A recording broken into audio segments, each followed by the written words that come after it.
Hello everyone and welcome to another session of AP Human Geography with Mr. Elrod. Today we're going to continue on in Unit 6, Industrial and Economic Development.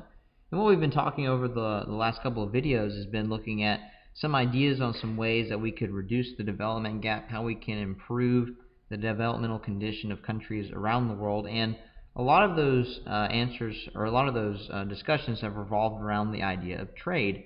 And so today what we're going to be looking at is ideas that revolve around the two concepts of global trade, and in both of these concepts understand or at least recognize the idea of global interaction, global economic interaction and trade as a way to improve the conditions of people around the world. They're just on, not necessarily, I wouldn't even say two different ends of the spectrum, but definitely two different approaches to the way that trade between countries should work. And it really comes from two different prisms or worldviews about the way that countries interact. So we talked a little bit about foreign direct investment, okay?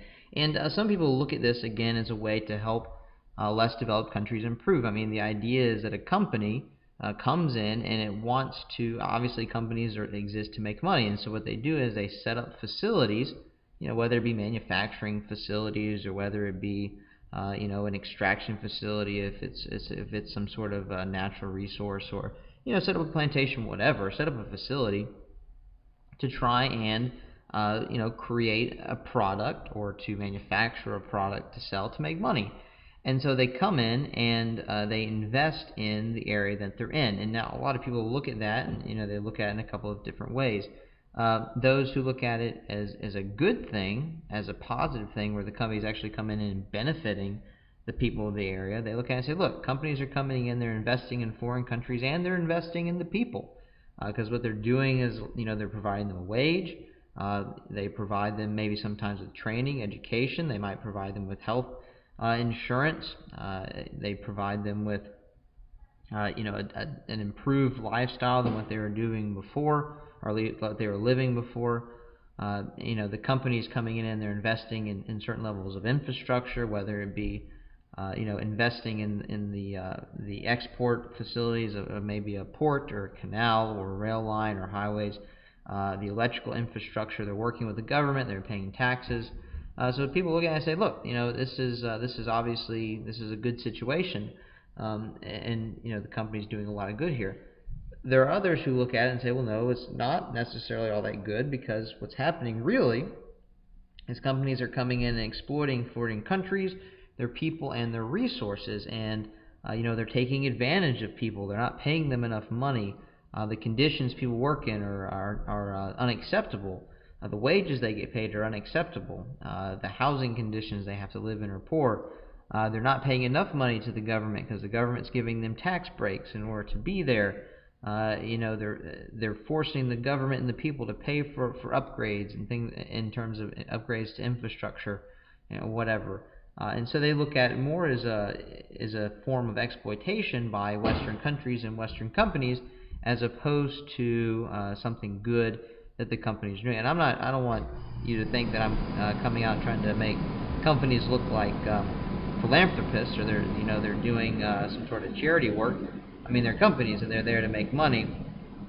But the idea there is that if the company wants to make money, then they need to be able to work with the government. They need to be able to attract laborers, and so that's what they're there for. And so again, those are just two different views on that. And so with that comes this idea of free trade and fair trade. So of course, if companies are going to other countries and they are setting up shop and they're setting up their work, they're going to be trading the goods that they manufacture or produce. And so there are really two lines of thought on how international trade should work. So there's what's called free trade. And so free trade really is the form of trade between countries where you try to create as few trade barriers as possible. And a lot of times the work that happens tends to lead to fewer regulations in terms of labor regulations and environmental regulations and those types of things. And so free trade, and I apologize, I think I maybe have this in a confusing order. So free trade is, and a lot of times free trade agreements are reached between countries in smaller groups or smaller regions. as opposed to between different regions. And that's maybe a little bit more than we're going to get into today. Basically, the idea behind free trade, this is a liberal economic theory, a capitalist economic theory. Basically, the idea is if you just allow trade to occur naturally and you reduce barriers or you get rid of barriers, then what's going to happen is that production is going to go to the place that produces the item most effectively, most efficiently. That means that the consumers will get the best possible product for the cheapest price. The laborers will get the wages that they need in order to survive, in order to subsist on the wage that they're getting. And so really the idea of free trade is that in the long run it's supposed to work out for everybody. The problem with free trade is that there really is no such thing as free trade. And so because you have some elements of free trade but also government involvement, free trade never really gets a good look because there's government involvement really in pretty much every type of situation or industry or anything like that. Also, a lot of times what happens with free trade is free trade leads to work that gets outsourced. And we talked in one of our previous videos about how outsourcing is hard because quite literally people are losing jobs and their livelihoods are gone and families are hurt and they lose money. Or at least they struggle a little bit to go find a new job, especially if they've been working maybe in a particular factory or industry for 20 years, and maybe they don't have the skills to just directly transfer over to a different kind of job. And in that, if you're a liberal economist, if you're into liberal economics, you say, well, that's part of creative destruction. That's what's going to be best for the economy in the long run. And maybe that's true, but where a lot of people get stuck is that it hurts and it's hard for the people who lost the jobs. And it's hard to see them struggle, and it's hard to see their family struggle. So that's where a lot of times maybe we get emotional about it, and our emotions get involved in the decision making, as opposed to looking at it a little bit more practically. So one of the reactions to that has been the movement in what's called fair trade.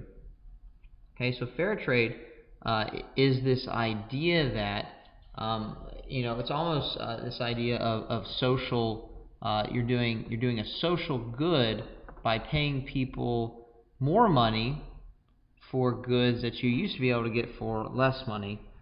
So it's more like companies and countries and people, instead of looking for the cheapest product that they can get, what they're doing is a lot of times they're paying a little bit more for a product with the mind that they're helping to improve the quality of life of people in less developed countries. So it's almost being more socially conscious with your purchasing decisions. You're paying more. Maybe you're paying more even for an item that's equally that is what's the word I'm looking for? That it's of equal quality. You're paying more for a product that might be of the same quality of an item that you get cheaper, but because of your social consciousness, you are going to pay more for that item because you know that it helps provide a better living for people in other parts of the world. Typically, fair trade is going to help to reduce work that gets outsourced. So people who are against fair trade will say, look, it doesn't really help anything, it just promotes inefficiencies. Because a lot of times fair trade is done in the commodities sector, so a lot of times looking at coffee and cocoa beans and things like that. You're going to increase regulations with fair trade, so we're talking about increased wages. A lot of times increase regulations on types of practices, especially in the agricultural section, and you are going to set up some trade barriers because goods are going to be more expensive, and so sometimes people balk at paying more for those particular goods. So again, those are kind of the two ideas to try and promote development. One, again, is the more liberal economic theory, with the other would be more along the lines of a structuralist, trying to control some of the elements of trade to improve the quality of life of others through some artificial means, and this idea of maybe a global social consciousness. So that's all that we have for today, except I think we have time for a quiz ferret. Quiz Ferret, our furry little friend, has popped his head out of the ground. I believe he has a question for us. I really wish I could get away from questions from previous videos, but I guess it just lets us know if you're keeping up. Oh wait, this is from this video. So our quiz ferret question for the day is, which type of trade policy tends to result in the outsourcing of labor? Pause the video, see what you got. Answer to the question is, that is free trade. Free trade, again, allows for the free movement of people and capital, and a lot of times free trade causes outsourcing because labor goes, or the production facilities go to places where there is cheaper labor. Well, I hope you found that to be helpful. If you have any questions, of course, leave those in the comment box below, and I hope to see you next time.